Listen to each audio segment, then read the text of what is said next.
Welcome to this week's injury update. Bit of a mixed bag on the weekend in terms of the results. Great VFL last gasp win here against the Cats in the morning before the game at the G, and unfortunately after a pretty torrid arm wrestle against the Cats, we lowered our colours in the senior game.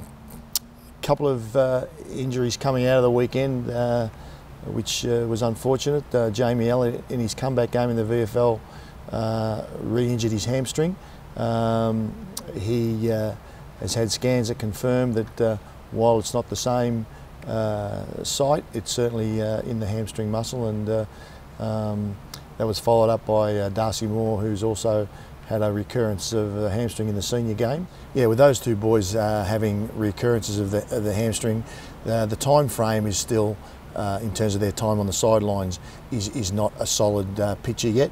Obviously we'll need to not only treat both the boys fairly conservatively, but we use that time to investigate just whether there is some material issues in terms of why these two boys in particular have had reoccurrences. So we'll follow up that with our conditioning and our medical team. Tommy Phillips left the ground with concussion in the senior game, or symptoms of concussion. He certainly pulled up really well. He's had the tests, the Cog State tests during the week. He's doing well on those, and we'll have a final test tomorrow, but we're hopeful that Tom will be cleared to play. Scotty Pendlebury, who missed last week, one of the few games that Scott's missed in his career through injury, we will have a look how he trains tomorrow. Tomorrow's our major session on the track. We would hope that Scott gets through. Right now, he's hopeful, we're hopeful, but the proof, as last week was the case, will be in how well he's able to train and how pain-free he is in the session tomorrow. Tommy Langdon will be available. I think Tom's missed 3 games, but Tom's put a couple of sessions together. He'll train tomorrow, and we expect Tom to be available for selection this weekend. Max Lynch, who has had his foot in a boot in his ankle, a bit of a stress reaction, but he's coming along. We'd expect Max would probably miss this week, but then be available for the week after.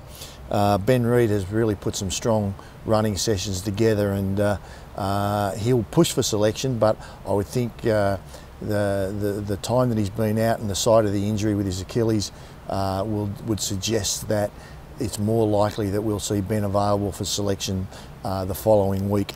But he's certainly on track to resume in the near future. Braden Maynard with that ankle has probably got 2 more games on the sidelines, I'd think. We'll have a clearer picture in 7 or 10 days as to whether he's going to be available for that round against the Western Bulldogs. But I would think that he's probably looking at the game beyond that right at this stage. Josh Smith, James Ace, who are longer term injuries, James more so particularly, he's still in the brace. He's got 2 more weeks to hope that brace is getting some stickiness around the knee joint that will allow him to come out of the brace, and we continue to treat it conservatively with a view to perhaps getting him back for some games at the back end of the season. And Josh, with that hamstring, at the moment we're treating that very conservatively. I would think that Josh is 5 to 6 weeks away from resuming at the very least. That's about all we've got at the moment. That injury list is long enough, and we'll see you again next week after the Saints game.